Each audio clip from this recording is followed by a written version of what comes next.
Welcome to another episode of I'm a homeowner, not a handyman. Today we're going to learn how to paint a barbecue.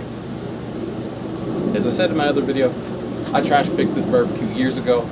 I can't complain. I've had it for probably at least a decade. Had to buy a propane tank for it, of course, because they didn't throw out the propane tank. And I've replaced the burner once or twice. It's a very economical way to have a barbecue.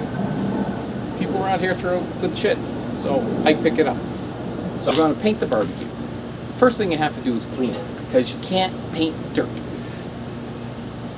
I use one of these Mr. Clean handy erasers. It works pretty good, but we're going to fast forward it just because it's really boring to watch me wash a barbecue. Get it good and wet, and go!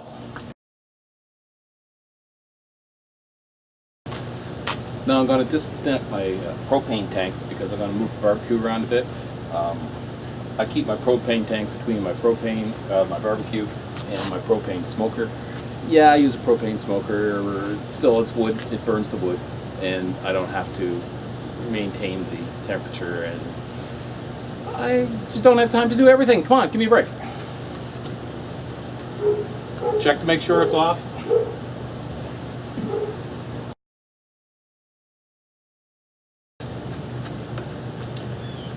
This wood, not in great shape, so what I'm going to do, I'm going to leave it on right now for stability. What I'm going to do afterwards is take them off, take them downstairs, sand them, and put them back on.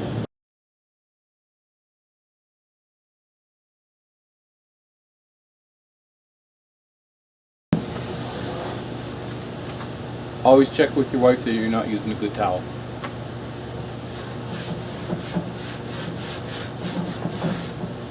Or significant other.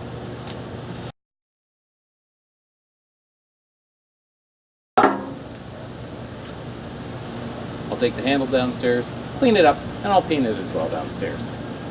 There's no need to use expensive heat-resistant spray paint on this. Okay, like I said, we're going to use high heat, tough protective enamel, renews grills, wood stoves, and more, resists heats up to 1200 degrees, stops rust paint. I've always been a fan of this particular company. Rust-Oleum's always worked well for me. You know, maybe you've got a spray paint company that you really like, but the important thing here is you use the high heat. Otherwise, you're just going to get blisters all over your paint. I'm only going to paint the metal box. I'm not going to paint this part because it's not high heat. If I did decide to paint it, I wouldn't use this paint.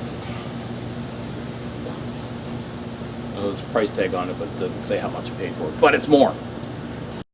So use the cardboard to make sure you're not going to overspray, or you can tape off and paper everything if you want. I wear gloves because I'm messy, and I use cardboard because I'm lazy.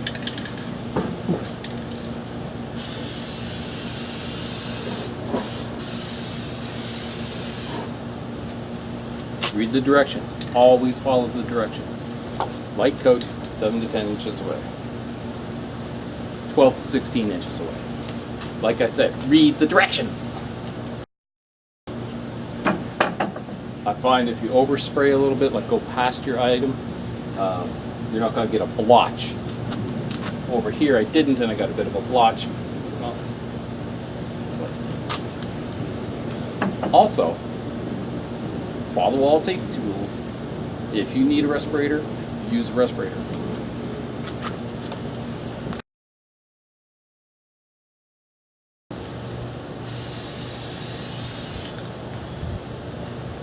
Start it here. Got a little bit of a blotch.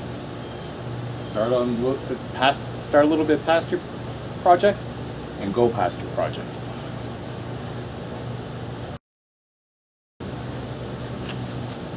Don't try to paint that. That's going to be crap. Well, the nice thing about a hot day is it's going to dry really quick. Going to move on to the side while I'm waiting.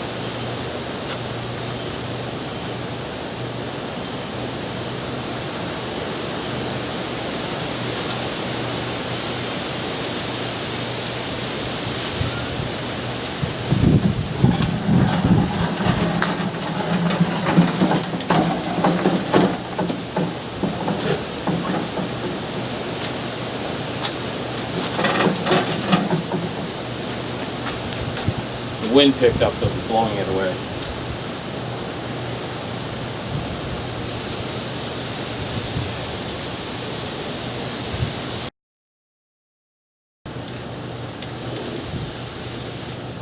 That was a really stupid thing to do.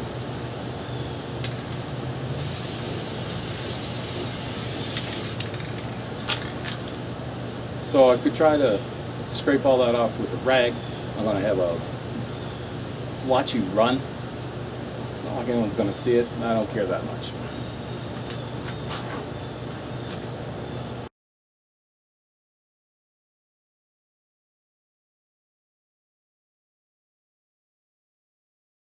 Let's go over it and fix any parts that we think need a second break.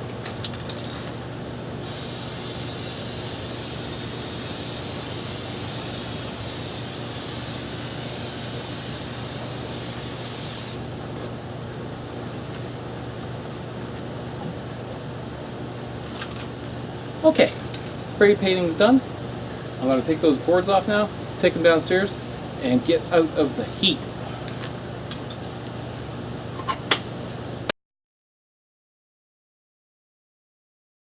I put the screws back in the hole, that way I know where they are. I find that works well when you're doing the switch plate covers too. You take them off the wall when you're painting your wall, put the screws back in there, that way you're not running around looking for the screws when you're going to put the switch plate back on. Or tape them to your switch plate. Whatever floats your boat.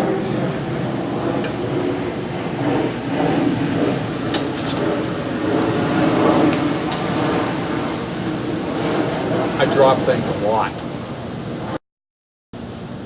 That spider's really dead.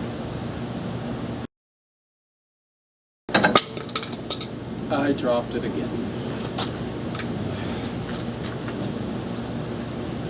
I'm a homeowner, not a handyman, damn it, Jim. I guess that's supposed to be, damn it, Jim, I'm a homeowner, not a handyman. Be right back.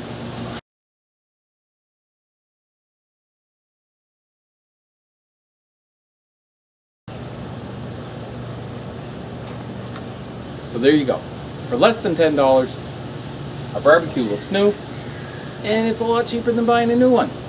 I might not be a handyman, but I'm a homeowner. And with a little bit of time, a little bit of reading, maybe some video watching, I'll learn how to do things. And you can learn it too. And you can do this. Don't buy a new barbecue. Refurbish your old one. And have fun doing it. If you like this, please subscribe below. And if you want to leave a comment, feel free. Have a great day. Richard, have you seen that vintage towel I got?